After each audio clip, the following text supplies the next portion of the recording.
اب آتے ہیں ہم اس کے آخری حصے کی طرف جہاں آج ساری گفتگو کنکلوڈ ہونی ہے، اور وہ میں نے بتایا تھا رسول اللہ صلی اللہ علیہ وسلم کی آخری وصیتیں، جو ہماری یہ ریسرچ پیپر بھی چھپ چکا ہے۔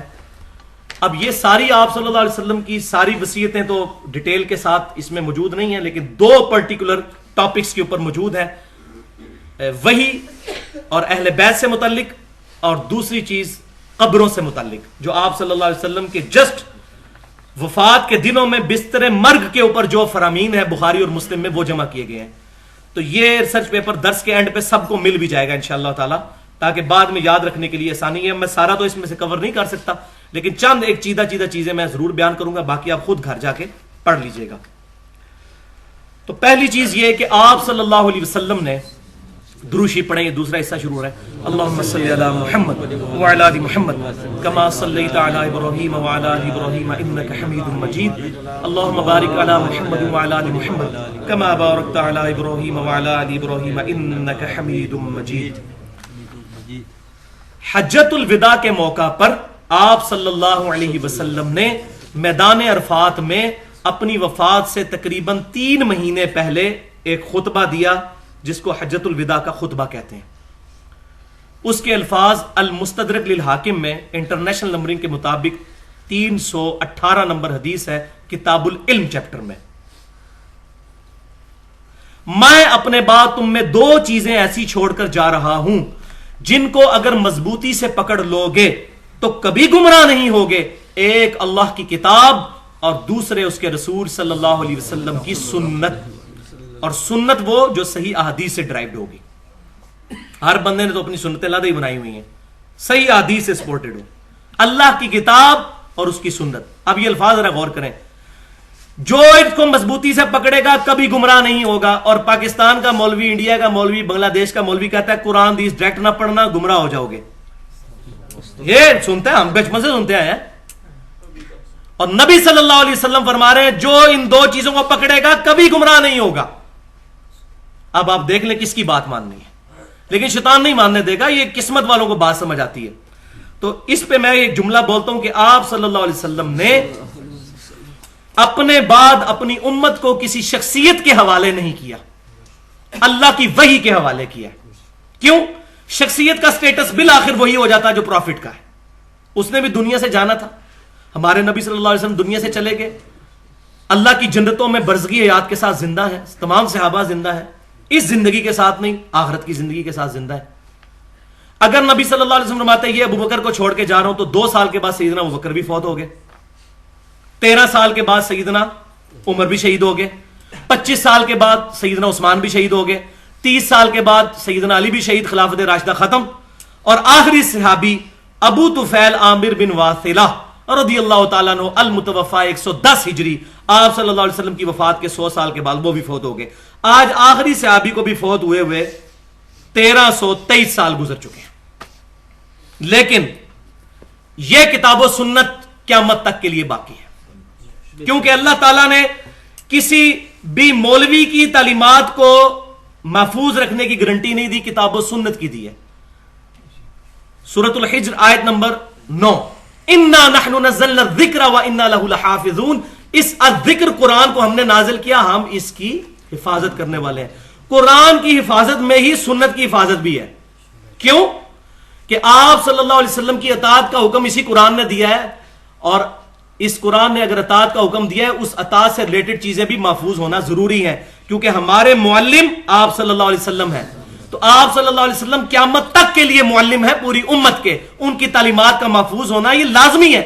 ورنہ اگر قبر میں سیدنا ابوبکر صدیق سے وہی سوال ہونا ہے جو مجھ سے اور آپ سے ہونا ہے، تو اللہ تعالیٰ معاذ اللہ ناانصاف ٹھہرے گا اگر میرے تک دین نہ صحیح پہنچا تو۔ ایسے ہو ہی نہیں سکتا، دین محفوظ ہے کتابوں کے اندر، شخصیات میں نہیں، کتابوں کے اندر۔ یہ ہمیں شخصیات نہیں بتایا ہے کہ کتابوں کو فالو کرو، شخصیت کے ساتھ تو لوگ غلط چیزیں بھی منسوخ کر دیتے ہیں۔ اب یہاں یہ بھی بات یاد رکھیں، بعض لوگوں کو فوراً تکلیف ہو جاتی ہے، جی کتاب و سنت یہ 2 چیزوں کو ہی مانتے ہیں جی، اور کسی چیز کو نہیں مانتے۔ تو بھائیو، کتاب و سنت کے اندر ہی اجماع بھی داخل ہے، کیونکہ یہ سنت سے ہی ہمیں پتہ چلی۔ المستدرک للحاکم میں صحیح سند کے ساتھ کتاب العلم چیپٹر میں 399 نمبر حدیث ہے کہ اللہ تعالیٰ میری امت کو کبھی گمراہی پر جمع نہیں ہونے دے گا. امت کا اجماع حجت ہے. یہ ہمیں حدیث نے ہی تو بتایا. تو اجماع کو حجت ماننا کتاب و سنت کو حجت ماننا. اجماع کی بڑی بڑی مثالیں سیدنا ابوبکر صدیق کی خلافت، قرآن پاک کو کتابی شکل میں لے کے آنا، قرآن پاک کا غیر مخلوق ہونا، اور ابھی 14ویں صدی میں بہت بڑا ایک اجماع ہوا ہے کہ قادیانی فرقہ، چاہے غلام احمد قادیانی دجال کو نبی مانتا ہو یا مجدد مانتا ہو، یہ فرقہ اسلام سے خارج ہے. اس پہ مسلمانوں کا اجماع ہوا. اجماع قیامت تک جاری ہے. اور ایک چوتھی چیز بھی ہے، وہ بھی ڈرائیو ہے کتاب و سنت سے، اور وہ ہے اجتہاد.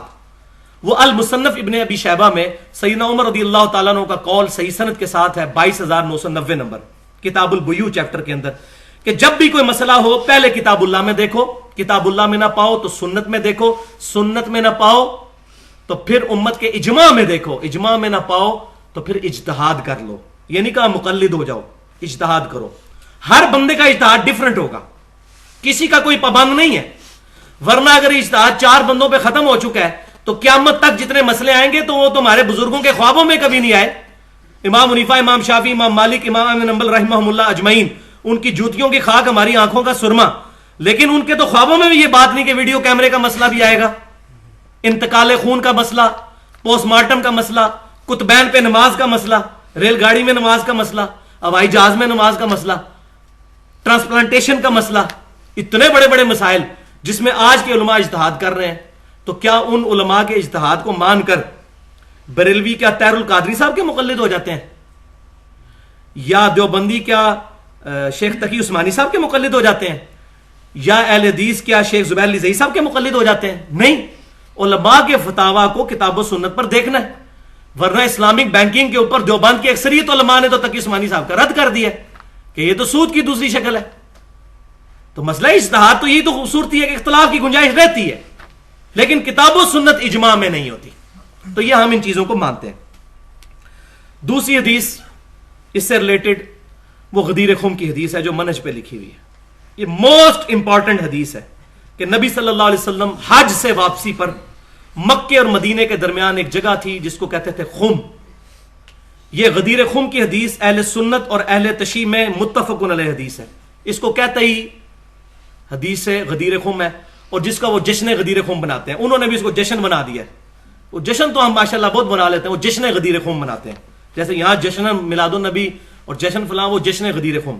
البتہ یہ حدیث موجود ہے کہ آپ صلی اللہ علیہ وسلم نے مکے سے مدینے آتے ہوئے خم نامی گاؤں میں پڑاؤ کیا.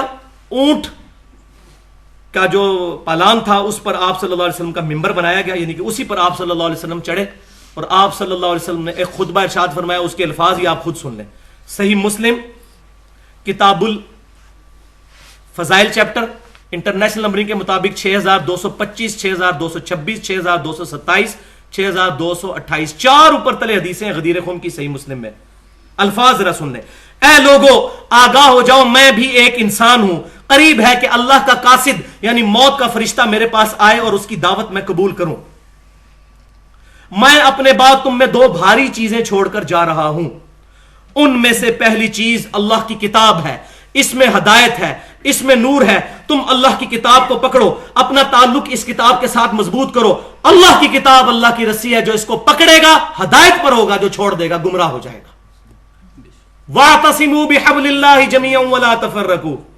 مولویوں نے تشریح کی ہے جی، اور رسی وچ ایک وٹ نہیں ہوتا، اس میں 5 وٹ ہوتے ہیں. ایک اہل بیت کی محبت کا وٹ ہے، ایک فلاں پتہ نہیں کیا آگا کیا ہوا ہے. مجھے تو پتہ ہے نا، میں تو ساری چیزیں دیکھ کے آیا ہوں نا. ایک اولیاء اللہ کی محبت، ایک فلاں کی محبت. وَاعْتَصِمُوا بِحَبْلِ اللَّهِ جَمِيعًا وَلَا تَفَرَّقُوا. اللہ کی رسی قرآن کو مضبوطی سے پکڑ لو اور فرقہ واریت میں مت بٹو. تو آپ صلی اللہ علیہ وسلم فرمایا پہلی چیز اللہ کی کتاب. اور زید بن ارقم کے الفاظ ہیں، آپ صلی اللہ علیہ وسلم بار بار کہتے رہے اللہ کی کتاب، اللہ کی کتاب، اللہ کی کتاب، ترغیب دلاتے رہے، ابھارتے رہے ہمیں. اور پھر آپ صلی اللہ علیہ وسلم نے فرمایا دوسری چیز میرے اہل بیت ہیں. میں اپنے اہل بیت کے معاملے میں تمہیں اللہ سے ڈراتا ہوں. میں اپنے اہل بیت کے معاملے میں تمہیں اللہ سے ڈراتا ہوں. کیونکہ آپ صلی اللہ علیہ وسلم کو یہ غیبی خبر دی گئی تھی کہ آپ صلی اللہ علیہ وسلم کی وفات کے بعد آپ صلی اللہ علیہ وسلم کی امت اہل بیت کے ساتھ برا سلوک کرے گی. تو آپ نے پہلے ہی یہ فرما دیا. لہذا جن لوگوں نے سیدنا حسین رضی اللہ تعالیٰ عنہ کو شہید کیا، ڈائریکٹلی عبید اللہ ابن زیاد ہو یا انڈائریکٹلی یزید بن معاویہ، ہم ان سے کوئی محبت نہیں کرتے، ان کا معاملہ اللہ کے سپرد کرتے ہیں. اور اسی ٹاپک پہ میرا وہ لیکچر ہے 2.5 گھنٹے کا، حسینیت اور یزیدیت کا تحقیقی جائزہ، جس میں نے ڈیٹیل کے ساتھ اس کو ایڈریس کیا. جس کو شوق ہو مزید ڈیٹیل تو اس لیکچر کو ہمارے ویب سائٹ کے اوپر سن لیں، ویڈیو لیکچر پڑا ہوا ہے. ہم الحمدللہ اہل بیت سے محبت کرنے والے ہیں، لیکن یہ نہیں فرمایا کہ اہل بیت کو پکڑنا. یہ ذرا غور کریں، فرمایا اہل بیت کے معاملے میں اللہ سے ڈراتا ہوں. پکڑنا کس کو ہے؟ کتاب اللہ کو. یہ کتاب اللہ وسیع ہے نبی صلی اللہ علیہ وسلم کی. اب یہ غدیر خم میں بعض لوگوں نے یہ پورشن بھی ایڈ کر دیا کہ یہاں حضرت علی کو حضور صلی اللہ علیہ وسلم نے اپنا وسیع بنا دیا تھا. اور بھائیو ہم تو یہ بھی نہیں کہتے کہ سیدنا ابوبکر صدیق نبی صلی اللہ علیہ وسلم کے وسیع ہیں، وہ تو اجماع امت ہے. آپ صلی اللہ علیہ وسلم نے اپنا وسیع کسی کو نہیں بنایا سوائے اس کتاب کے. اور یہ حدیث الحمدللہ صحیح بخاری کتاب المغازی چیپٹر نبی صلی اللہ علیہ وسلم کے وفات کے باب میں انٹرنیشنل نمبرنگ کے مطابق 4460 نمبر حدیث ہے کہ عبداللہ بن ابی اوفا رضی اللہ تعالیٰ عنہ، ان سے سیدنا طلحہ رحمت اللہ علیہ نے پوچھا بتائیے کیا نبی صلی اللہ علیہ وسلم نے اپنا وسیع کسی کو بنایا تھا؟ انہوں نے کیٹاگوریکل ڈینائی کیا نہیں، البتہ ہمیں آپ صلی اللہ علیہ وسلم نے قرآن پر عمل کرتے رہنے کی وصیت فرمائی تھی. اور یہاں میں ایک بڑی کانٹے دار بات بتا دوں کہ جو حجۃ الوداع کی حدیث صحیح مسلم میں ہے نا، اس میں صرف قرآن کا ہی ذکر ہے، کیونکہ سنت کو ماننا قرآن ہی کو ماننا ہے. صحیح مسلم میں کتاب الحج چیپٹر میں جو امام باقر رحمت اللہ علیہ نے سیدنا جابر بن عبداللہ رضی اللہ تعالیٰ عنہ سے حدیث سنی ہے، بڑی لمبی حدیث، اس میں انٹرنیشنل نمبرنگ کے مطابق وہ حدیث نمبر ہے 2950. اس میں نبی صلی اللہ علیہ وسلم نے جو حجۃ الوداع کے خطبے میں کنکلوڈ کی ہے نا گفتگو، تو اس میں آپ صلی اللہ علیہ وسلم کے الفاظ ہیں کہ میں اپنے بعد تم میں وہ چیز چھوڑے جا رہا ہوں جس کو اگر تم نے مضبوطی سے پکڑ لیا تم کبھی گمراہ نہیں ہوگے، اور وہ اللہ کی کتاب ہے. اور پھر آپ صلی اللہ علیہ وسلم نے فرمایا جب قیامت والے دن اللہ تم سے میرے بارے میں پوچھے گا تم کیا کہو گے؟ تو سب نے بیک زبان کہا کہ ہم کہیں گے آپ نے اللہ کا پیغام پہنچا دیا، آپ صلی اللہ علیہ وسلم نے ہمیں دعوت حق صحیح طریقے سے پہنچا دی، ہماری خیر خواہی فرمائی، ہماری نصیحت فرما دی. تو آپ صلی اللہ علیہ وسلم نے 3 دفعہ اپنی مبارک انگلی آسمان کی طرف بلند کی، پھر صحابہ کی طرف. صحابہ سے مراد اب پوری امت ہے، سمجھ لیں. اے اللہ اللہم اشہد، اللہم اشہد، اللہم اشہد، اے اللہ گواہ رہنا، اے اللہ گواہ رہنا، اے اللہ گواہ رہنا، کہ ان تک یہ بات پہنچ گئی ہے، اب منکر نہیں ہو سکتے اس بات کے. تو یہ آپ صلی اللہ علیہ وسلم کی آخری وصیتیں تھیں جو وحی سے ریلیٹڈ تھیں. اس پہ میرا پورا لیکچر ہے 2 گھنٹے کا الگ سے، وہ ضرور سنیں، جس میں نے کافی حدیث بیان کی ہیں. امام الانبیاء کی دعوت قرآن صلی اللہ علیہ وسلم، ریسرچ پیپر بھی ہے دعوت قرآن، 2 گھنٹے کا لیکچر ہے، اس میں نے یہ ساری چیزیں ڈیٹیل سے بتائی ہیں. اب میں اس کے کنکلوڈنگ پورشن کی طرف آتا ہوں جو اس وقت امت کا سب سے بڑا مسئلہ ہے. میں یہ سمجھتا ہوں کہ آپ صلی اللہ علیہ وسلم کو اپنے بستر مرگ پہ جو سب سے بڑی ٹینشن تھی وہ آج ہماری سب سے بڑی ٹینشن ہونی چاہیے. کیونکہ جب بھی کوئی شخص دنیا سے جانے لگتا ہے اس وقت جو باتیں کرتا ہے وہ اس کے لیے سب سے زیادہ اہمیت کی حامل ہوتی ہے. مثال کے طور پر سورۃ البقرہ کی 133 نمبر آیت میں سیدنا یعقوب علیہ السلام کا آتا ہے کہ جب ان کی موت کا وقت قریب آیا تو اللہ تعالیٰ فرماتا ہے، قرآن میں آیت ہے کہ انہوں نے اپنے بیٹوں کو جمع کر کے کہا کہ بتاؤ میرے بعد کس کی پوجا کرو گے؟ تو انہوں نے کہا کہ ہم آپ کے بعد آپ کے رب کی، آپ کے باوجداد سیدنا ابراہیم، اسماعیل، اسحاق کے رب کی عبادت کریں گے جو ایک ہی رب ہے، اور ہم اسی کے فرما بردار ہوں گے. اور ہمارے نبی صلی اللہ علیہ وسلم کی وصیتیں بھی الحمدللہ محدثین نے جمع کی ہیں. اب یہ سنتے جائیں. صحیح بخاری اور مسلم کی متفق حدیث ہے کتاب الجنائز چیپٹر میں، صحیح بخاری میں 1390 نمبر حدیث اور صحیح مسلم میں 1183 نمبر حدیث. اما عائشہ رضی اللہ تعالیٰ عنہ کہتی ہیں نبی صلی اللہ علیہ وسلم جب بستر مرگ پر تھے آپ صلی اللہ علیہ وسلم بار بار اپنی مبارک چادر اپنے چہرے سے ہٹاتے اور ارشاد فرماتے جاتے، لعن اللہ یہود والنصارى، اللہ کی لعنت ہو، اللہ لعنت فرمائے یہودیوں پر اور عیسائیوں پہ. اتخذوا قبور انبیاءہم مساجدا، انہوں نے اپنے نبیوں کی قبروں کو سجدہ گاہ بنا لیا تھا. بولے اعوذ باللہ تعالی. اس پہ حضرت عائشہ کے کمنٹس ہیں بخاری اور مسلم میں ساتھ ہی کہ اگر ہمیں یہ خدشہ نہ ہوتا کہ لوگ رسول اللہ صلی اللہ علیہ وسلم کی قبر پہ سجدے شروع کر دیں گے تو ہم آپ صلی اللہ علیہ وسلم کی قبر مبارک کو عوام الناس کی زیارت کے لیے عام کھول دیتے، یعنی اجرے کی دیوار گرا دی جاتی، جو آج تک نہیں گرائے گی، وہ اندر ہی ہے۔ اس کی وجہ یہ ہے حضرت عائشہ کے اجرے میں دفنایا گیا، تو اما عائشہ کو بھی یہ خطرہ تھا۔ پھر صحیح مسلم کتاب المساجد چیپٹر میں انٹرنیشنل نمبرنگ کے مطابق 1188 نمبر حدیث ہے، جندب رضی اللہ تعالیٰ عنہ کہتے ہیں نبی صلی اللہ علیہ وسلم نے اپنی وفات سے 5 دن پہلے ہمیں ارشاد فرمایا، اب دیکھ لیں 5 دن پہلے، خبردار تم سے پہلے لوگوں میں جب کوئی نیک آدمی مر جاتا تھا تو اس کی قبر کے اوپر لوگ سجدے شروع کر دیتے تھے، میں تمہیں وصیت کرتا ہوں کہ تم ایسا کام نہ کرنا۔ پھر مسند امام احمد میں نبی صلی اللہ علیہ وسلم کی دعا ہے، 7352 نمبر حدیث ہے، اللہم لا تجعل قبری وثنا یعبد، اے اللہ میری قبر کو ایسا بت نہ بننے دینا کہ لوگ اسے پوجنا شروع کر دیں۔ بت کا لفظ، وثن کا لفظ استعمال کیا، جس کو بھی پوجا جائے گا وہ وثن ہوگا، چاہے قبر ہو، چاہے درخت ہو، چاہے پتھر ہو، مجھے میری قبر کو بت نہ بننے دینا ہے اللہ۔ پھر صحیح مسلم میں کتاب الجنائز چیپٹر میں نبی صلی اللہ علیہ وسلم نے فرمایا، 2245 نمبر حدیث ہے کہ میں تمہیں 3 چیزوں سے منع کرتا ہوں، قبروں کو پکا مت کرنا، قبروں پہ مت بیٹھنا، اور قبروں پر عمارت مت تعمیر کرنا۔ یہ صحیح مسلم 3 چیزیں، یہ ترتیب میں نے جو ہے وہ الٹ دی۔ پہلی چیز قبروں کو پکا مت کرنا، قبروں پہ عمارت مت بنانا، اور قبروں پہ مت بیٹھنا۔ بیٹھنا، لائیو بیٹھنا بھی قبر پہ توہین ہے، اور ویسے اس پہ مجاور بن کے بیٹھنا بھی، وہ بھی منع ہے، دونوں طرح سے بیٹھنا منع ہے۔ قبروں کو پکا بھی نہ کرنا اور عمارت بھی نہ بنانا۔ اب آپ خود سمجھتے جائیں، اب اس معاملے میں جو سوالات آئیں گے وہ انشاءاللہ ساتھ ساتھ ایڈریس ہوتے جائیں گے اسی کے اندر آگے۔ پھر حدیث ہے، سیدنا ابو مرثد غنوی رضی اللہ تعالیٰ عنہ روایت کرتے ہیں، نبی صلی اللہ علیہ وسلم نے فرمایا، صحیح مسلم کتاب الجنائز 2250 نمبر حدیث، قبروں پہ مت بیٹھو اور نہ ان کی طرف رخ کر کے نماز پڑھو۔ یہ قبریں کیوں اتنی ٹینشن بنی ہوئی تھی، وہ آج میں پتہ چل رہا ہے، بار بار قبروں کا ذکر۔ پھر دیکھیں سنن نبی داؤد کتاب المناسک چیپٹر میں 2042 نمبر حدیث ہے، میری قبر پہ میلہ نہ لگا لینا، تم دنیا کے کسی حصے میں درود پڑھو گے اللہ تمہارا درود میرے تک پہنچا دے گا صلی اللہ علیہ وسلم۔ اب دیکھیں، یعنی درود شریف کی بنیاد پر بھی میلہ نہ لگا لینا میری قبر کے اوپر۔ اب دیکھ لیں، اب وہاں اگر میلہ لگ جائے، انشاءاللہ فی الحال تو کوئی چانس نہیں نظر آ رہے، اور کوئی ہٹائے تو اس کو پھر گستاخ رسول کہا جائے گا، یہاں ہوتا تو شاید کوئی معاملہ بن گیا ہوتا ایسا۔ میلہ نہ لگانا میری قبر کے اوپر، درود شریف پڑھنے کے لیے بھی میلہ نہ لگانا، تم دنیا کے کسی حصے میں پڑھو گے اللہ پہنچا دے گا، یہ ٹینشن نہ لینا تم۔ اب وہ حدیث آئی ہے جو بڑی تھوڑی سخت حدیث ہے اس حوالے سے، صحیح مسلم میں کتاب الجنائز چیپٹر میں 2242 نمبر حدیث ہے کہ مشہور صحابی فضالہ بن عبید رضی اللہ تعالیٰ عنہ جب روم کی جنگ کے دوران روڈس نامی مقام پر پہنچے تو ایک ان کا ساتھی فوت ہو گیا، انہوں نے اس کی قبر بنائی اور قبر کو زمین کے برابر کر دیا، اور پھر فرمایا کہ اللہ کے نبی صلی اللہ علیہ وسلم ہمیں یہی حکم فرماتے تھے کہ ہم قبروں کو برابر کرتے۔ اندازہ کریں، نشان وغیرہ رکھ سکتے ہیں، ولادہ سے موجود ہے حدیث سنن نبی داؤد کے اندر، انٹرنیشنل نمبر کے مطابق 3206 نمبر حدیث ہے کہ آپ صلی اللہ علیہ وسلم نے ایک صحابی عثمان بن مظعون رضی اللہ تعالیٰ عنہ کی قبر کے کنارے پتھر رکھا اور فرمایا اس سے میں اپنے بھائی کی قبر کو پہچانوں گا۔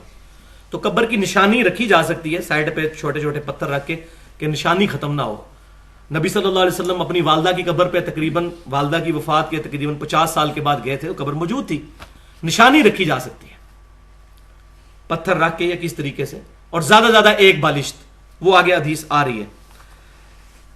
اب امام مسلم رحمۃ اللہ علیہ یہ حدیث لے کے ہیں، اس کے ساتھ اگلی حدیث کتاب الجنائز چیپٹر میں 2243 نمبر حدیث لے کے ہیں کہ سیدنا علی رضی اللہ تعالیٰ عنہ ایک تابعی ابو حیاج کو کہتے ہیں میں تمہیں اسی کام پر مامور نہ کروں جس پر مجھے نبی صلی اللہ علیہ وسلم نے لگایا تھا کہ میں کوئی اونچی قبر دیکھوں نا اس کو برابر کر دوں، کوئی تصویر نظر آئے مٹا دوں۔ اب اس میں مفتی احمد جار خان نعیمی صاحب جال حق میں لکھتے ہیں یہ کافروں کی قبروں کے بارے میں کہا تھا، اعلیٰ وہ پوری مسلم پڑھ لیتے ہیں، امام مسلم پہلے لے کے آئے کہ صحابی کی قبر برابر کی گئی ہے، اس کے بعد وہ حدیث لے کے آئے۔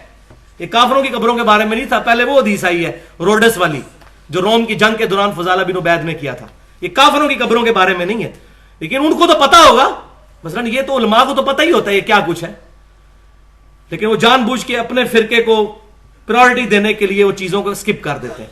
حالانکہ امام مسلم نے انصاف کیا، پہلے حدیث لے کے ہیں کہ صحابی کی قبر زمین کے برابر بنائی گئی اور کہا گیا کہ یہ اللہ کے نبی صلی اللہ علیہ وسلم حکم دیتے تھے، اور آگے حضرت علی کا قول بھی لیا ہے۔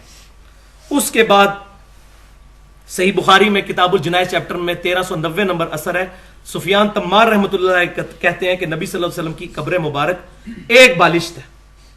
تو اس حدیث سے یہ پتا چلا کہ یہ دونوں آپشن درست ہیں، یا تو ایک بالشت قبر ہو، ایک بالشت تقریباً 9 انچ 10 انچ تک، اور یا زمین کے برابر ہو، ان دونوں میں سے کوئی بھی آپشن اڈاپٹ کیا جا سکتا ہے۔ باقی یہ جو آج کل انٹرنیٹ پہ نبی صلی اللہ علیہ وسلم کی قبر کی وہ جعلی تصویریں چل رہی ہیں، وہ آپ صلی اللہ علیہ وسلم کی قبر مبارک کی نہیں ہے۔ یہ جو یہاں سے بھی حکمران اندر جاتے ہیں قبر تک کوئی نہیں پہنچتے، حجرہ شریف کی دیوار کے باہر باہر ہی رہتے ہیں، جالی کے اندر پھر مزید آگے ایک دیوار آ جاتی ہے۔ قبر مبارک نہیں ان لوگوں نے دیکھی ہوئی، اس وقت دیکھی صحابہ تابعین تبع تابعین نے، اس وقت تک حجرہ عائشہ میں لوگ چلے جایا کرتے تھے۔ اب نبی صلی اللہ علیہ وسلم نے اپنی وفات کے دنوں میں ایک اور حدیث بیان فرمائی جو آج کی تصویر کشی کرتی ہے۔ صحیح بخاری کتاب الجنائز 1341 نمبر حدیث، صحیح مسلم کتاب المساجد 1180 نمبر حدیث۔ مسلم میں یہ الفاظ موجود ہیں کہ آپ صلی اللہ علیہ وسلم کے بیماری کے دن تھے وہ، اور آپ صلی اللہ علیہ وسلم کے سامنے حضرت عائشہ رضی اللہ تعالیٰ عنہ کہتی ہیں کہ آپ صلی اللہ علیہ وسلم کی دو بیویاں سیدہ ام سلمہ اور ام حبیبہ آپس میں گفتگو کر رہی ہیں، حضور کی دو امہات المومنین رضی اللہ عنہن، کہ جب ہم حبشہ میں گئے تھے وہاں ہم نے ماریا نام کا ایک گرجا دیکھا تھا جہاں تصویریں لٹکی ہوئی تھیں۔ تو آپ صلی اللہ علیہ وسلم یہ گفتگو سن رہے تھے، بیماری کے دن ہے۔ آپ صلی اللہ علیہ وسلم تڑپ اٹھے، آپ نے فرمایا یہی تو ان میں خرابی تھی، جب ان میں کوئی نیک آدمی فوت ہو جاتا تھا اس کی قبر کے اوپر مسجد بنا لیتے تھے، وہاں تصویریں لٹکا کے وہاں سجدے شروع کر دیتے تھے۔ قیامت والے دن اللہ کے نزدیک بدترین مخلوق ہوں گے یہ لوگ، بدترین مخلوق، دیکھ بدترین مخلوق، سوائے ابلیس کے جہاں میں سبھی تو خوشیاں منا رہے ہیں۔ بدترین لوگ ہوں گے جو یہ معاملات کریں گے، وَلِعَاذُ بِاللَّهِ تعالی۔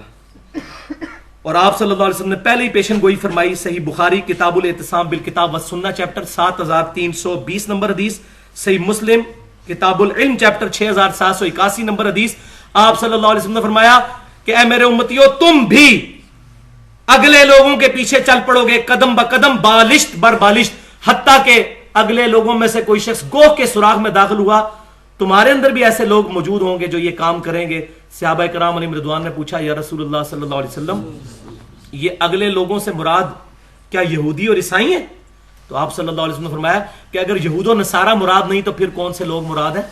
تو یہ کہتے ہیں یہ آیت کافروں کے بارے میں، یہودیوں کے بارے میں، تو حضور صلی اللہ علیہ وسلم نے ایک جملے میں فرما دیا کہ جو خرابیاں ان میں پیدا ہوئی ہیں وہی تم میں ہوں گی، لہذا جو جو خرابیاں ان کو کنڈیم کیا جا رہا ہے تمہیں بھی کیا جائے گا۔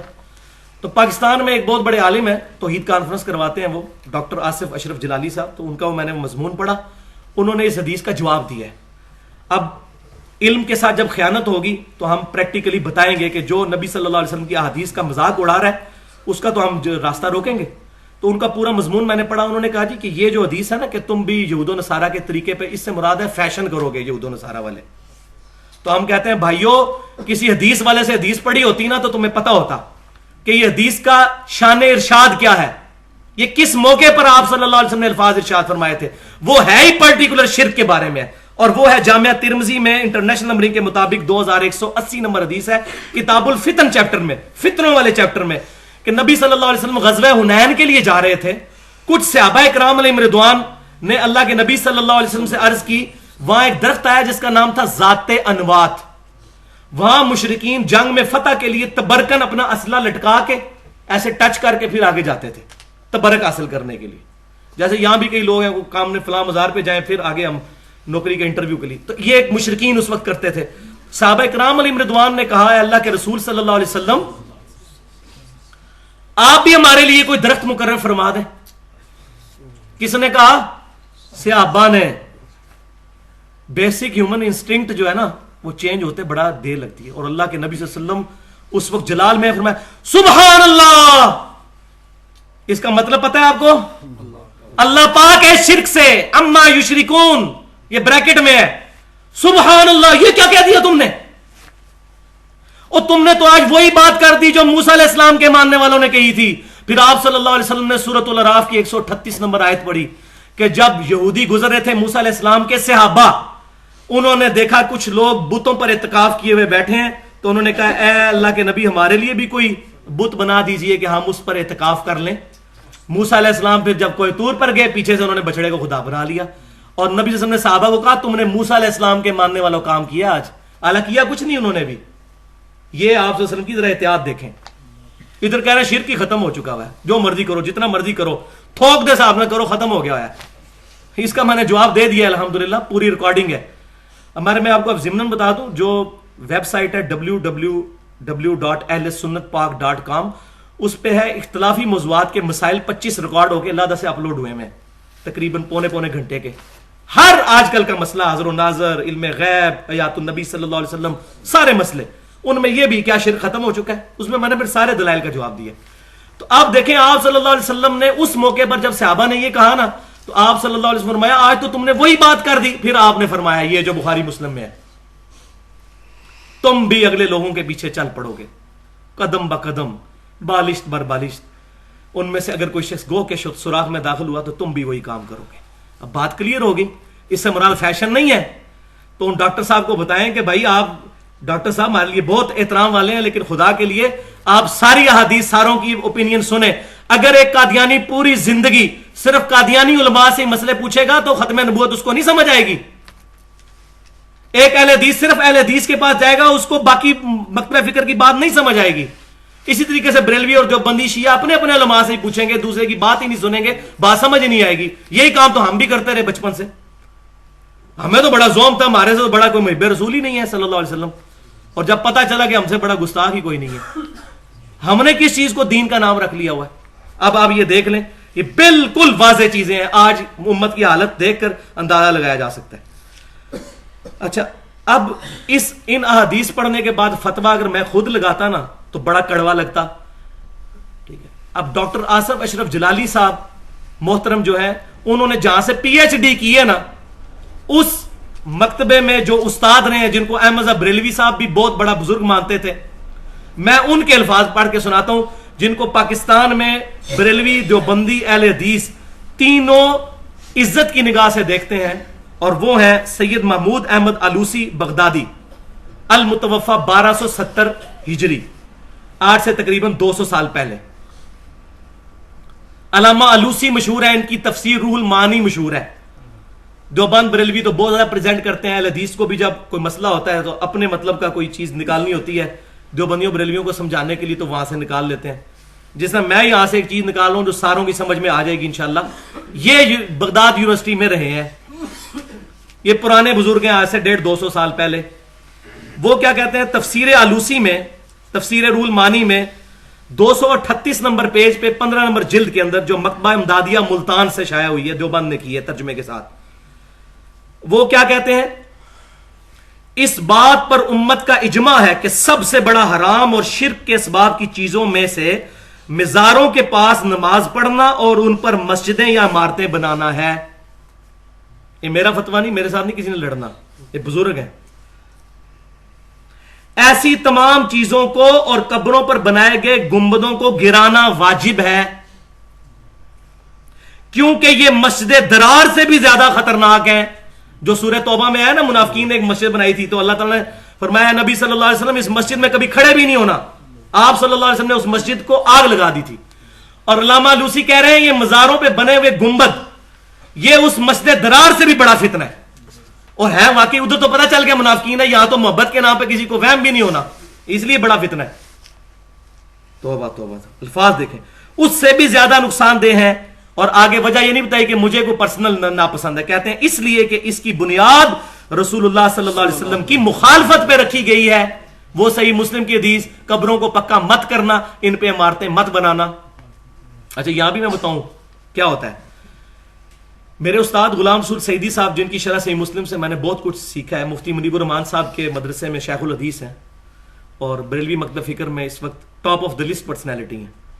ان کو میں نے فون کیا آج سے 2 سال پہلے, تو میں نے کہا جی آپ نے مسلم کی پوری شرح لکھی ہے تو صحیح مسلم میں یہ حدیث بھی آتی ہے قبروں پہ عمارتیں مت بناؤ, تو آپ کا کیا خیال ہے اس کے بارے میں. تو وہ کہنے لگے کہ اس سے مراد یہ گنبد نہیں ہے. تو میں نے کہا جی گنبد کیوں نہیں ہے. وہ کہتے ہیں وہ قبروں کے اوپر تو نہیں ہوتے, وہ سائڈوں سے دیواریں کھڑی کر کے اوپر آتا ہے. لیکن for the sake of argument agree. تو میں نے کہا اچھا آپ پھر یہ کہنا چاہ رہے ہیں کہ قبر بنی ہوئی ہو, اسی قبر کے اوپر ایسے عمارت کھڑی کر کے قبر اونچی کر دی. کہتے ہیں ہاں یہ منع ہے, قبر پر عمارت.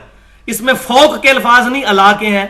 وہ ٹیکنیکلی ٹھیک بات کر رہے ہیں, عربی میں اس کے لیے فوق ہوتا ہے, الا ہوتا ہے پر. ٹھیک ہے, اپان اور اون اس کا فرق. تو میں نے کہا آپ یہی کہنا چاہ رہے ہیں نا کہ قبر کے اوپر عمارت نہیں آنی چاہیے. کہتے ہیں ہاں بالکل یہی ہے. تو میں نے کہا بھی علی بن عثمان اجویری صاحب کی جو قبر ہے لاہور میں, داتا دربار جس کو کہتے ہیں مشہور, وہ قبر تو تہخانے میں ہے, اس کے اوپر عمارت بنا کے اس کو اوپر لایا گیا, اور اوپر سے بھی باہر اوپر اتنی نکلی ہوئی ہے. آپ یہی کہہ رہے تھے نا. آپ خاموش ہو گئے آگے سے. میں نے کہا بولیں. کہتا نہیں میں نے بس آپ کو بتا دیا نا. اور میں نے کہا بتائیں, آپ نے تو بتا دیا لیکن یہ بتائیں نا غلط ہے. کہتے میں نے نہیں اس پہ کچھ کہنا. تو اب ہم یہی پوچھیں گے کہ نبی صلی اللہ علیہ وسلم آپ کو زیادہ عزیز ہیں یا یہ لوگ عزیز ہیں؟ اسی لیے اس پمفلٹ کے اوپر ہم نے ایک جملہ لکھا تھا جو بڑا کڑوا لگا تھا, وہ بالکل صحیح لکھا ہے. اس کے اوپر ساروں کے اوپر لکھا ہے, ہر پیج پہ, فرقہ واریت سے بچ کر مرشد کامل امام الانبیاء والمرسلین سیدنا محمد رسول اللہ صلی اللہ علیہ وسلم کو واقعی اپنے بزرگوں سے زیادہ اہمیت دینے والوں کے لیے, جو اپنے بزرگوں سے بڑھ کر نبی صلی اللہ علیہ وسلم کو اہمیت. مجھے کئی بندوں نے کہا کون ایسا ہوگا؟ میں نے کہا اکثریت ہی ایسی ہے, کیونکہ نبی صلی اللہ علیہ وسلم اس وقت ہم میں موجود نہیں ہے, ایز اے انسٹیٹیوشن ہے. آپ صلی اللہ علیہ وسلم کی تعلیمات پر جو کسی اور کی باتوں کو پرائورٹی دیتا ہے تو ظاہر ہے کہ وہ پھر خود سمجھ لیں, لا ترفعوا اصواتکم فوق صوت النبی. نبی صلی اللہ علیہ وسلم کی آواز سے بھی آواز بلند نہیں کرنی. حدیثوں پر جس کی مرضی باتیں بلند کرتے پھر نعوذ باللہ. تو یہ بات سمجھے. اب آگے کانٹے کی بات, اور اب کنکلوژن کی طرف جا رہا ہے, اور میرے خیال ہے 15 منٹ زیادہ سے زیادہ انشاءاللہ لگیں گے, اس سے زیادہ نہیں لگیں گے. یہ کریٹیکل مسئلہ ہے جس کی بنیاد کے اوپر اس وقت جھوٹا دفاع کیا جا رہا ہے. سب لوگ مثال دیتے ہیں جی پھر گنبد خضرا بھی غلط ہویا, یہ آپ نے اکثر مثال سنی ہوگی. تو یہ کانٹا بھی الحمدللہ آج تک کسی نے جرت نہیں کی, ہم نے بھی لکھ کے دور کر دیا. وجہ یہ ہے کہ کتمان حق کرنے والے پر اللہ کی لعنت, اللہ کے فرشتوں کی لعنت, اور تمام لعنت کرنے والوں کی لعنت جو حق بات چھپاتا ہے. میں آپ سے یہ پوچھتا ہوں کہ یہ عرب کے جو یہ اس وقت بادشاہ ہے, کاٹ کھانے والی ملوکیت, خلافت تو یہ ہے نہیں ہے, انہوں نے جو اپنے بادشاہوں کے نام کے اوپر دروازے بنائے ہوئے ہیں, باب الفہد, باب عبدالعزیز, یہ صحیح ہے؟ ہاں نہیں, یہ نہیں صحیح. تو گنبد خضرا کیا نبی صلی اللہ علیہ وسلم نے بنوایا تھا؟ صحابہ نے بنوایا تھا؟ تابعین نے, تبا تابعین نے, تبا تبا تبا تابعین نے, تبا تبا تبا تبا تابعین نے؟ نہیں. خود احمد بریلوی صاحب نے فتاوی رضویہ میں لکھا ہے, اور میں تاریخ کی کتاب کا حوالہ بھی دے دیتا ہوں جس میں یہ پوری ڈیٹیل موجود ہے. یہ کتاب وفاء الوفا جلد نمبر 1 صفحہ نمبر 435 کتاب کا نام ہے. اور اس کے مصنف کون ہیں؟ اس کے مصنف ہیں نور الدین علی بن احمد سمہودی, المتوفا 911 ہجری, 8 سے تقریباً 500 سال پہلے. انہوں نے لکھا ہے کہ یہ گنبد خضرا کب بنا. گنبد بنانے کی ٹیکنالوجی قبل از مسیح ہے. اس وقت بھی ہیکل سلیمانی بنا ہوا تھا. نبی صلی اللہ علیہ وسلم سے کتنے سو سال پہلے کا ہیکل سلیمانی بنا ہوا تھا.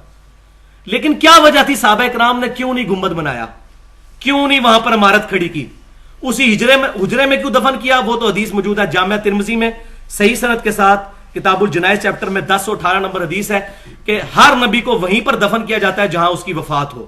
تو نبی صلی اللہ علیہ وسلم کی وفات حجرہ عائشہ میں ہوئی, وہیں آپ کو دفن کیا گیا. اس وقت وہ مسجد نبوی کا حصہ نہیں تھا, مسجد نبوی سے ملحقہ تھا. اب وہ توسیع کے دوران جو ہے وہ بدقسمتی کے ساتھ وہ سارا معاملہ جو ہے وہ اکٹھا ہو گیا ہوا ہے. اور میں سمجھتا ہوں اس کی وجہ سے بے رحمتی زیادہ ہو رہی ہے, کیونکہ لوگ جعلی شریف کے آگے بھی نبی صلی اللہ علیہ وسلم کی طرف پیٹ کر کے نماز پڑھ رہے ہوتے ہیں. اس کی بجائے اس کو باہر ہی رہنے دیتے, کم از کم اس طرح کی بے ادبی تو نہ ہوتی, وہ الگ ہی رہتا جس طرح پہلے تھا الگ. تو الٹا اس کی وجہ سے بے رحمتی ہو رہی ہے کہ پیٹ ادھر کر کے تو نماز پڑھ رہے ہوتے ہیں, قبلہ رخ ہو گئے. تو یہ اب سمجھیں, اس کی باتیں بھی سامنے ہیں. اب یہ چیزیں جو ہوئی ہوئی ہیں غلط ہے. دنیا جو ہے وہ بقدر ایفرٹ ہے, آخرت میں حساب ہونا ہے. دنیا میں تو یزید نے بھی 3 دن تک کے لیے واقعہ ہرہ کے دوران مسجد نبوی میں گھوڑے باندھ دیے تھے, وہاں لیڈ کرتے رہتے. 3 دن تک مسجد نبوی میں نماز نہیں ہوئی تھی. تو اب یہ کہیں گے اللہ کی مرضی سے ہوا ہے. اللہ کی اجازت سے ہوا ہے, مرضی سے نہیں ہوا. اس کا فرق سمجھیں. اجازت یہ ہے کہ آپ آرام کھائیں, آپ کے پیٹ میں درد نہیں ہوگا. اللہ نے اجازت دی ہوئی ہے پیٹ کو کہ آرام پہنچنے سے درد نہیں کرنا, لیکن آخرت میں فرمایا جو یتیموں کا مال کھاتے ہیں دوزخ کی آگ بھر رہے ہیں. دنیا میں وہ آگ نہیں ہے, دنیا میں یہ مورل لا ایکٹیو نہیں ہے, آخرت میں ہو جائے گا. اجازت ہے, مرضی نہیں ہے. نماز نہ پڑھے اجازت ہے آپ کو, لیکن اللہ کی مرضی اس میں نہیں ہے. اجازت کا لفظ اس لیے بولا جا رہا ہے کہ ایک نماز چھوڑ دیں, لتر پڑے ہمیں, دوسری دفعہ مسجد میں پہنچے ہوئے ہوں, لیکن دنیا میں یہ لاز ایکٹیو نہیں ہے. لہذا جو کچھ ادھر ہو رہا ہے دنیا میں, مسجد نبوی میں جو کچھ ہوا یا اس طریقے سے چلتا جا رہا ہے, اللہ کی اجازت ہے, مرضی نہیں ہے اس میں. اس کا فرق آپ سمجھیں. تو اب یہ گنبد کی ٹیکنالوجی قبل از مسیح ہونے کے باوجود صحابہ کرام نے یہ معاملہ نہیں کیا. تو اب یہ علامہ سمودی لکھتے ہیں الوفاء الوفا میں کہ 678 ہجری میں, کب 678 ہجری, 11 ہجری میں آپ صلی اللہ علیہ وسلم کی وفات ہوئی ہے. 650 سال کے بعد ایک بادشاہ تھا مصر کا, منصور بن قلاوون صالحی. یہ بادشاہ اسی سال تخت پہ بیٹھا تھا. تو جس طرح یہاں بھی ہوتا ہے کوئی بندہ وزیر اعلیٰ بنتا ہے تو جا کے دربار پہ چادر چڑھا دیتا ہے, یہ اسی سال تخت پہ بیٹھا تھا. اس نے لکڑی کا ایک گنبد بنا کے نبی صلی اللہ علیہ وسلم کی وفات کے 650 سال کے بعد جا کے حجرے شریف کی مبارک چھت کے اوپر رکھ دیا. لیکن کیا علماء نے اس وقت ایکسپٹ کیا؟ نہیں. آگے وہ لکھتے ہیں اس نے کمال احمد برہان کے مشورے سے لکڑی کا گنبد بنوا کر حجرہ عائشہ رضی اللہ تعالیٰ عنہ کی چھت مبارک پر لگا دیا اور اس کا نام قبہ رزاق پڑ گیا. اس وقت کے علماء ہر چند کے اس صاحب اقتدار کو روک نہ سکے, مگر انہوں نے اس کو بہت برا خیال کیا, حتیٰ کہ جب اس کام کا مشورہ دینے والا کمال احمد برہان معزول کر دیا گیا تو لوگوں نے کہا کہ اس کی معزولی اللہ کی طرف سے اس فعل کی سزا ہے کہ اس نے گنبد کا مشورہ دیا تھا. یہ میں نے نہیں لکھا, یہ لکھ رہے ہیں علامہ سمودی, بزرگ 500 سال پرانے. تو بزرگوں کے ماننے والے بزرگوں کی بھی مانے نا, ہمارے لیے تو وہ حدیث ہی کافی صحیح مسلم کی. تو یہ معاملہ ہوا. اب میں یہ آپ کو بتاؤں کہ اس کو بنیاد بنا کر اس طرح کے معاملات کرنا, تو اس کی حقیقت خود بخود سامنے کھل جاتی ہے. نبی صلی اللہ علیہ وسلم کی ایک حدیث میں پڑھوں گا اپنا غصہ نکالنے کے لیے, صرف صحیح بخاری کتاب الفضائل انٹرنیشنل نمبرنگ کے مطابق 1867 نمبر, صحیح مسلم کتاب الحج 3324 نمبر حدیث. سیدنا علی کہتے ہیں نبی صلی اللہ علیہ وسلم نے فرمایا مدینہ حرم ہے, جس نے مدینے میں بدعت کو جاری کیا اس پہ اللہ کی لعنت, اللہ کے فرشتوں کی لعنت اور تمام لعنت کرنے والوں کی لعنت جس نے مدینے میں بدعت کو جاری کیا.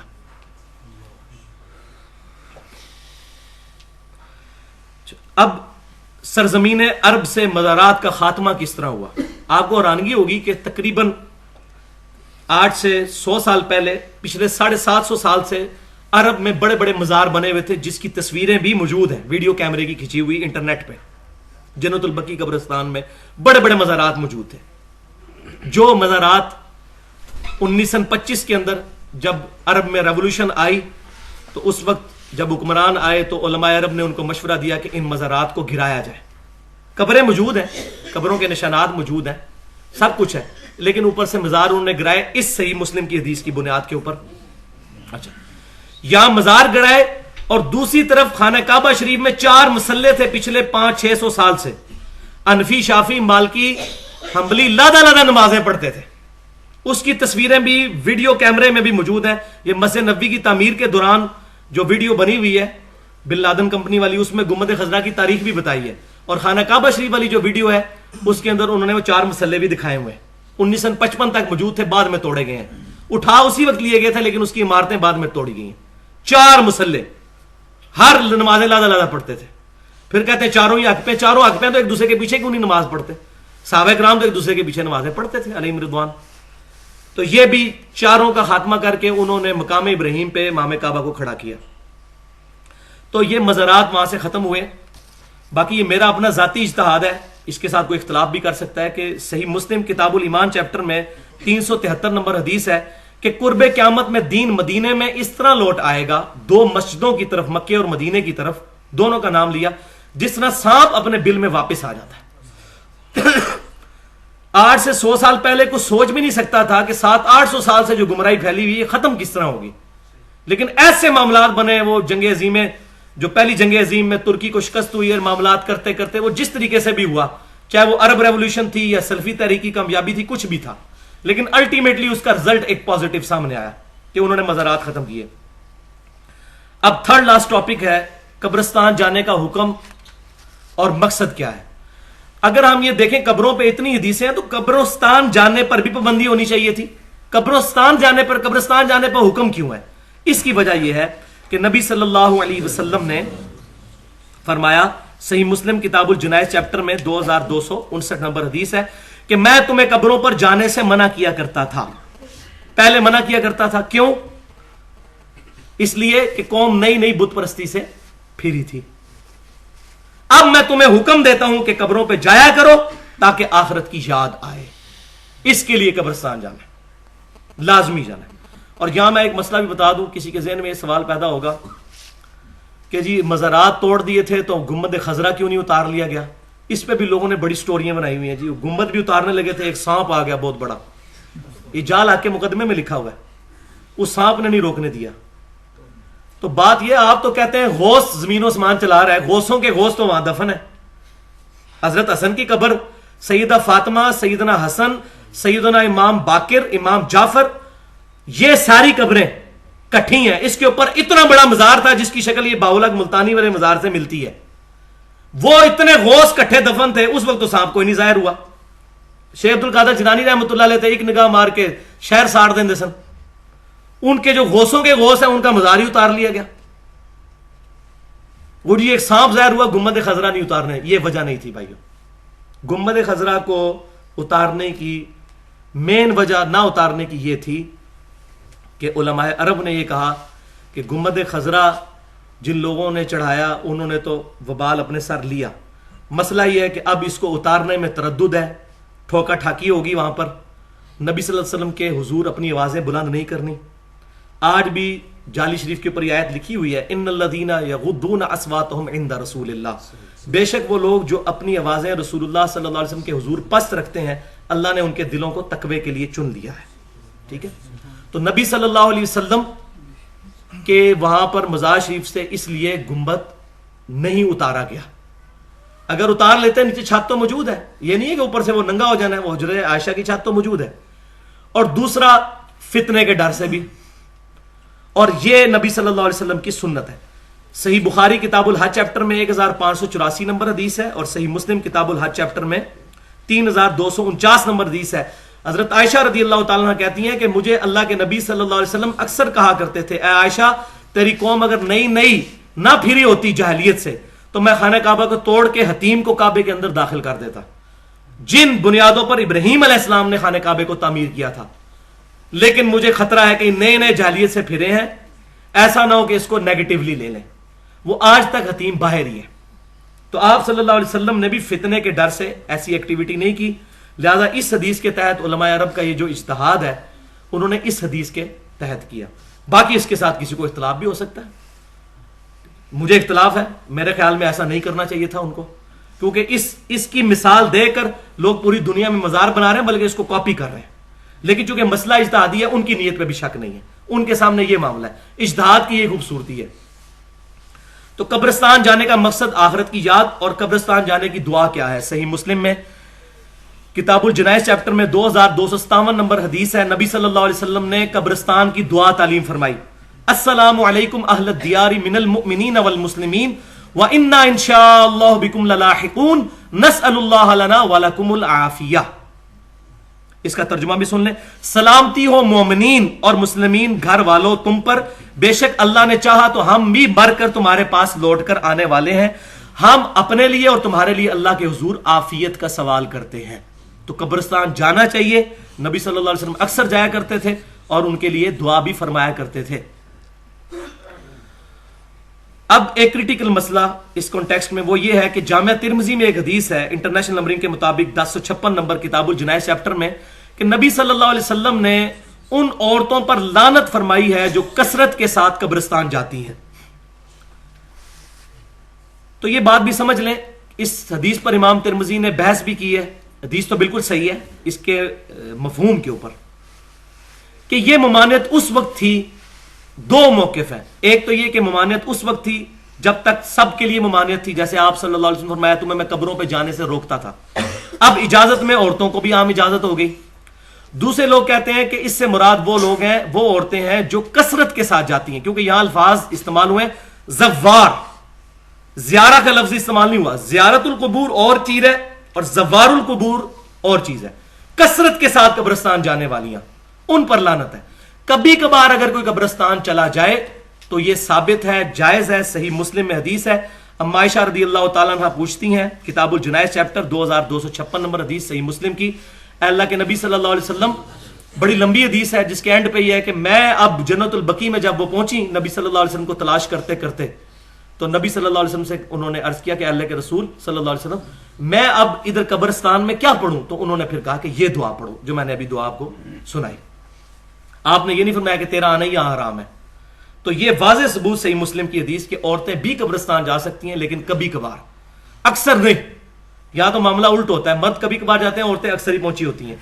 لیکن یہ بھی معاملہ ہے قبرستان کا. مزاروں پہ جانا مردوں کے لیے بھی حرام ہے، عورتوں کے لیے بھی حرام ہے. یہ ہے گوڑا فتوا. مزار پہ جانا حرام ہے.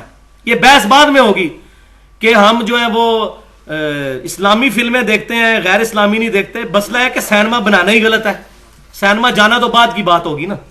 سینما خود ہی غلط ہے. اور یہ فتوا ایک صحابی کا میں آپ سنانے لگا ہوں آپ کو، کسی وہابی کا نہیں ہے، صحابی کا فتوا ہے.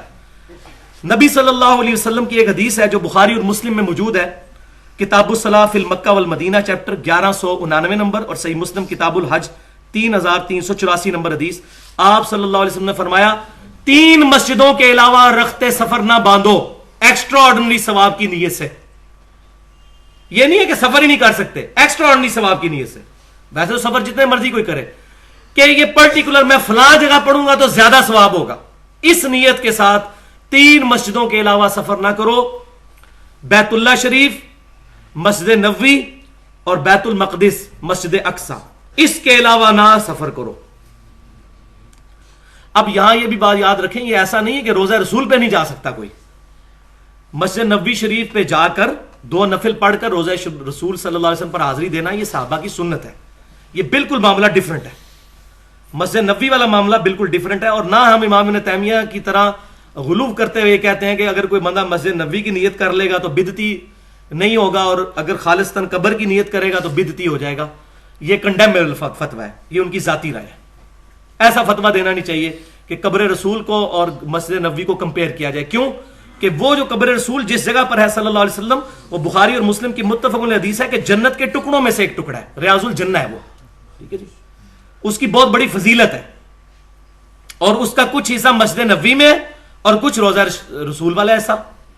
تو وہ مسجد نبوی کا بھی حصہ موجود علیحدہ سے، اگر وہ پارٹیشن نہ ہوئی ہو تب بھی مسجد نبوی میں بھی ریاض الجنہ کا حصہ موجود ہے، جہاں وہ وائٹ کلر کا قالین انہوں نے الگ سے ڈالا ہوا ہے. تو آپ صلی اللہ علیہ وسلم نے ریاض الجنہ کی فضیلت بیان فرمائی. المصنف ابن ابی شیبہ جو احادیث اور آثار کا مجموعہ ہے 38,000، دنیا کی سب سے بڑی آثار کی کتاب ہے، اس کے کتاب الجنائز چیپٹر میں 11,793 نمبر اثر ہے کہ سیدنا عبداللہ بن عمر رضی اللہ تعالیٰ عنہ جب بھی مسجد نبوی میں جاتے تو 2 نفل پڑھتے، اس کے بعد روزہ رسول صلی اللہ علیہ وسلم پر جا کر پڑھتے السلام علیکہ یا رسول اللہ صلی اللہ علیہ وسلم. پھر سیدنا ابوبکر کی قبر پر السلام علیکہ یا ابا بکر، اور پھر اپنے والد کی قبر پہ جا کے کہتے السلام علیکہ یا ابتا، اے میرے باپ آپ پر سلام ہو. تو قبر رسول پر جا کر یہ پڑھنا بالکل صحابہ کرام کی سنت ہے. یہاں سے پڑھنا ثابت کوئی نہیں سوائے نماز میں السلام علیکہ ایھا النبی، اور وہ بخاری مسلم کے الفاظ ہیں، جب السلام علیکہ ایھا النبی پڑھو گے اللہ تمہارا سلام پہنچا دے گا. ادھر سے بھی حاضر و ناظر کوئی نہیں ثابت ہوتا، وہ حدیث پوری پڑھتے کو نہیں. میں نے حاضر و ناظر والا مسئلہ بھی علیحدہ سے ریکارڈ کروایا ہوا ہے. اب میں جو کہہ رہا تھا مزارات پہ جانے کی ممانعت ہے، تو سنن نسائی میں انٹرنیشنل نمبرنگ کے مطابق کتاب الجمعہ چیپٹر میں 1431 نمبر حدیث ہے کہ سیدنا ابو بصرہ غفاری رضی اللہ تعالیٰ عنہ کی ملاقات ہوئی حضرت ابو ہریرہ رضی اللہ تعالیٰ عنہ سے. یہ بڑی زبردست حدیث ہے، یہ سننی ہے. حضرت ابو ہریرہ رضی اللہ تعالیٰ عنہ، تھوڑا سا رہ گیا بس صبر کر لیں، مجھے زیادہ اس وقت گرمی لگی ہوئی ہے. سیدنا ابو ہریرہ رضی اللہ تعالیٰ عنہ کوہ طور پر گئے. سنن نسائی میں کتاب الجمعہ چیپٹر 1431. کوہ طور پہ، کوہ طور وہ پہاڑ ہے جس کے نام پہ پوری سورت ہے، وَالطُّورِ وَكِتَابٍ مَّسْطُورٍ. قرآن میں سورت، مبارک پہاڑ، اللہ تعالیٰ نے تجلی فرمائی. یہاں تو بزرگوں نے تجلیاں فرمائی ہوئی ہیں نا، کوہ طور پہ کس کی تجلی ہے؟ اللہ کی۔ اب ذرا سنیں فتویٰ۔ ابو بصرہ غفاری رضی اللہ تعالیٰ عنہ سے ملاقات ہوئی حضرت ابو ہریرہ کی، اور وہ کہنے لگے رضی اللہ تعالیٰ عنہ کہ میں آج کوہ طور پر گیا تھا اور وہاں میری ملاقات سابقہ یہودی عالم تابعی رسول صلی اللہ علیہ وسلم کعب بن احبار رحمۃ اللہ علیہ سے ہوئی۔ میں ان کو حدیثیں سناتا رہا اور وہ مجھے تورات سے آیات سناتے رہے نبی صلی اللہ علیہ وسلم کی شان کے بارے میں اور دین اسلام کے بارے میں۔ ابو بصرہ غفاری رضی اللہ تعالیٰ عنہ جلال میں آئے، انہوں نے فرمایا اے ابو ہریرہ اگر تو مجھے مل لیتا نا طور پہ جانے سے پہلے، اللہ کی قسم کبھی طور پہ نہ جاتا، کیونکہ میں نے نبی صلی اللہ علیہ وسلم سے سنا 3 مسجدوں کے علاوہ ایکسٹرا ثواب کی نیت سے سفر مت کرنا، بیت اللہ شریف، مسجد نبوی شریف اور مسجد اقصی شریف۔ کوہ طور پہ جانا اس صحابی نے رسول اللہ کی نافرمانی کہا، تو مزارات پہ جانا اس سے بڑی نافرمانی جو رسول اللہ کی مخالفت پہ بنے ہیں۔ نبی صلی اللہ علیہ وسلم نے منع فرمایا قبروں کو پکا کرنے، اس پر عمارتیں تعمیر کرنے سے۔ تو وہ صحابی کیا، میں ایمانداری سے پوچھتا ہوں ان صحابی کو یہ مسئلہ پیش کیا جائے جو کوئی طور پہ نہیں جانے دے رہے، وہ یہاں سے جمعہ پڑھنے کے لیے داتا دربار یا ملتان شریف جانے دیں گے؟ کبھی بھی نہیں۔ یہ صحابی کا فہم ہے، وہابی کا نہیں ہے۔ لیکن جو یہ بات کرتا ہے وہ کہتے ہیں وہابی ہو گیا۔ دیکھو ظلم کی انتہا ہے۔ کتاب و سنت، ایک میں نے ادھر بہت بڑے ڈاکٹر صاحب ہیں ان کو پمفلٹ دیا، کہتے ہیں یہ صحیح لکھا لیکن یہ تو وہابیوں کا لگتا ہے۔ میں نے کہا اچھا تو یہ بخاری مسلم جو ہے یہ وہابیوں کی لکھی ہوئی ہے؟ مسئلہ یہ ہے کہ سب کو پتا ہے کہ حق کدھر ہے، یہ بات یاد رکھیں۔ اللہ تعالیٰ نے ہر بندے کو ججمنٹ دی ہوئی ہے۔ یہ دنیا میں جب حدیثیں پڑھ کے کہتے ہیں نا یہ وہی باتیں جو وہ کرتے ہیں، تو ان کو پتا ہے کہ حق کہاں پر ہے۔ ہم بھی یہی حدیثیں پڑھ کے، یہ قبروں والی حدیثوں سے ہی میں بھی چینج ہوا ہوں، مینلی جو ہوا۔ تو آپ صلی اللہ علیہ وسلم نے واضح طور پر ان معاملات میں، اب یہ آخری ایک گستاخانہ واقعہ میں سنانے لگا ہوں، اس پہ کنکلوژن ہو گئی ہے درس کی۔ یہ میں انصاف سمجھتا تھا، ابھی بہت ساری چیزیں رہتی ہیں لیکن میں آپ کو بتاتا ہوں ریسرچ پیپر آپ وہ ضرور ڈاؤن لوڈ کریں۔ ایک اور ہے قبروں سے فیض کے عقیدے کا تحقیقی جائزہ، ایک ہے اندھا دھند پیروی کا انجام۔ یہ تمام اس میں تمام چیزیں ڈیٹیل کے ساتھ آئی ہیں، لیکن یہ آخری چیز حیات النبی صلی اللہ علیہ وسلم کا مسئلہ متفق علیہ مسئلہ ہے کہ برزخی حیات کے ساتھ آپ صلی اللہ علیہ وسلم قبر مبارک میں زندہ ہے، لیکن ہمیں شعور نہیں اس زندگی کا۔ اب اس کو آڑ بنا کر لوگوں نے گستاخانہ واقعات نبی صلی اللہ علیہ وسلم کے ساتھ منسوب کیے۔ انڈیا پاکستان میں 2 بھاری مکتبہ فکر، نمبر 1 بریلوی اور نمبر 2 دیوبندی، ان دونوں کی متفقہ کتابوں میں یہ مسئلے لکھے ہوئے ہیں۔ دیوبندیوں کی جو تبلیغی جماعت ہے اس کا جو تبلیغی نصاب میں ایک چیپٹر ہے جس کا نام ہے فضائل درود اور فضائل حج، ان دونوں کے اندر یہ واقعہ شیخ زکریا صاحب لے کر آئے ہیں۔ فضائل حج واقعہ نمبر 12 صفحہ نمبر 166، اور بریلویوں میں مولانا الیاس قادری صاحب فضائل سنت میں مصافحہ اور معانقہ کی سنتیں اور آداب، اس میں یہ واقعہ لے کے آئے ہیں۔ ان کا کوئی قصور نہیں ہے، یہ جلال الدین سیوطی نے نقل کیا ہے، پیچھے بزرگ نقل کر گئے ہیں، یہ اگلے والے بیچارے ان بزرگوں کو بچا کے اپنا معاملہ خراب کر رہے ہیں۔ وہ کہتے ہیں شیخ احمد رفائی صاحب 555 ہجری میں نبی صلی اللہ علیہ وسلم کی وفات کے 550 سال کے بعد قبر رسول پر حاضر ہوئے۔ انہوں نے کہا یا رسول اللہ صلی اللہ علیہ وسلم، جب تک میں مصر میں تھا میری روح آستانہ مبارک پہ آتی تھی، اب میں جسم کے ساتھ آیا ہوں، اپنا ہاتھ مبارک باہر نکالیے، میں آپ کے ہاتھ کو بوسہ دینا چاہتا ہوں۔ اب مجھے بتائیں ولیعوذ باللہ تعالی کہ یہ اگر ہر حاجی یہی ڈیمانڈ وہاں شروع کر دے، کیا کسی صحابی نے ڈیمانڈ کی ہے؟ کسی صحابی نے؟ تو وہ کہتے ہیں 90,000 لوگوں کی موجودگی میں نبی صلی اللہ علیہ وسلم نے اپنا مبارک ہاتھ نکالا قبر مبارک سے باہر، انہوں نے اس کو بوسہ دیا، اور ان 90,000 لوگوں میں شیخ عبد القادر جیلانی رحمۃ اللہ علیہ کا نام بھی ذکر کیا جاتا ہے تاکہ بریلوی بیچارے سہم جائیں۔ یہ میں کہہ رہا ہوں بریکٹ میں، کوئی یار شیخ عبد القادر جیلانی نے بھی دیکھا ہے، اور بھائی کدھر دیکھا انہوں نے؟ کوئی ویڈیو بنی ہوئی ہے؟ فوراً بزرگ کا نام لگا دیا تاکہ بندہ، بھائی میرے جھوٹ کے پاؤں نہیں ہوتے۔ یہ بات کر رہے ہیں 555 ہجری، 8 سے 1000 سال پہلے، 8 سے 100 سال پہلے بھی مسجد نبوی کے اندر 90,000 کا مجمع نہیں آتا تھا۔ یہ 90,000 کا مجمع، 1000 سال تو بہت دور کی بات ہے، جھوٹ کے پاؤں۔ اور دوسری جو لاجیکل بات یہ ہے، سیدہ فاطمہ رضی اللہ تعالیٰ عنہا کو نبی صلی اللہ علیہ وسلم کی وفات کے بعد کسی نے ہنستے ہوئے نہیں دیکھا، انہوں نے تو کبھی کبھی مبارک پہ جا کے التجا نہیں کی کہ یا رسول اللہ صلی اللہ علیہ وسلم ہاتھ مبارک باہر نکالیے۔ سیدہ عائشہ 47 سال تک اسی مبارک حجرے میں رہی ہیں، 58 ہجری میں فوت ہوئی ہیں، انہوں نے کبھی نبی صلی اللہ علیہ وسلم کے ساتھ ملاقات نہیں کی کسی ضعیف حدیث سے ہی ثابت کر دیں. صحابہ کے بارے میں ایسے واقعات نہیں ملیں گے آپ کو، کیونکہ یہ بعد میں مسئلہ ہوا ہے خراب، پہلے نہیں تھا. تو یہ سارے کے سارے معاملات ہوئے. اب میں آپ کو آخری حدیث سنا کے جس پہ یہ کام ختم کرنا تھا، اور وہ حدیث صحابہ کا عقیدہ کلیئر کرے گی. کتاب الاستسقاء چیپٹر انٹرنیشنل نمبرنگ کے مطابق 1010 نمبر حدیث صحیح بخاری میں، حضرت عمر فاروق رضی اللہ تعالیٰ عنہ کے زمانے میں جب قحط پڑ جاتا تو سیدنا عمر فاروق رضی اللہ تعالیٰ عنہ نبی صلی اللہ علیہ وسلم کے چچا عباس بن عبد المطلب کو لاتے اور کہتے اے اللہ، جب تک تیرے رسول صلی اللہ علیہ وسلم ہم میں موجود تھے ہم ان کو بلایا کرتے تھے وسیلے کے طور پر، وہ دعا کرتے تھے، ان کی دعا کی برکت سے بارش نازل ہو جاتی تھی. اب ہم تیرے نبی صلی اللہ علیہ وسلم کے چچا کو لائے ہیں اور وہ چچا دعا کرتے تو بارش ہو جاتی. سیدنا عمر فاروق رضی اللہ تعالیٰ عنہ نے یہ عقیدہ امت کو سمجھا دیا کہ صحیح وسیلہ شخصی یہ ہے کہ جو شخص دنیاوی زندگی میں موجود ہو اس کے پاس جا کر دعا کروائی جائے یا اس کو بلایا جائے اللہ کے حضور پیش کرنے کے لیے. یہ ہے صحیح وسیلہ شخصی. ورنہ سیدنا عمر رضی اللہ تعالیٰ عنہ نبی صلی اللہ علیہ وسلم کی قبر مبارک پہ بھی جا سکتے تھے، جس طرح وہ بعض غلط واقعات مشہور کیے ہوئے ضعیف روایتیں. آپ صلی اللہ علیہ وسلم فرمایا علیکم بسنتی و سنت الخلفاء الراشدین المہدیین.